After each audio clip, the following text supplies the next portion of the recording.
धाराशिवमध्ये राजकीय कुरघोडी आणि मैत्रीचा नवा अंदाज यामुळे कालचा कार्यक्रम चर्चेत राहिला। खासदार ओमराजे निंबाळकरांनी महायुतीत प्रवेश केला आणि आज पहिल्यांदाच भाजप कार्यकर्त्यांसोबत एका मंचावरती कार्यक्रमाला हजेरी लावली। कार्यक्रमाच्या जाहीर व्यासपीठावरून जुन्या मित्रांना नव्यानं मैत्रीची साथ घालत दिल से दिल तक हे नातं असल्याचं सांगितलं। भाजपच्या आमदार बसवराज पाटील यांनी ओमराजेंच्या वक्तव्याला दाद दिली आणि मैत्रीचं नातं अधिक घट्ट करण्याचं सूतोवाच केलं।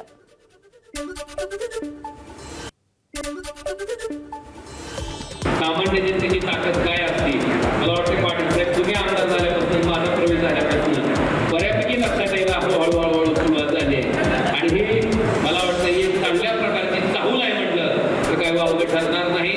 कारण साहेब मी त्यांच्यात राहणारा कार्यकर्ता आहे, त्यांच्या भावना जाणणारा मी कार्यकर्ता आहे। भले मी खासदार असेल पण त्यांच्या प्रत्येक सुखादुःखाच्या क्षणी त्यांच्या प्रत्येक चर्चेत हा उमराजे त्या ठिकाणी उपस्थित असतो।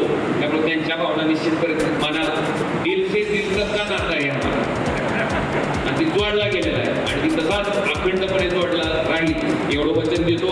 पाटील साहेबांनाही शुभेच्छा देतो। आमचे सगळे मित्र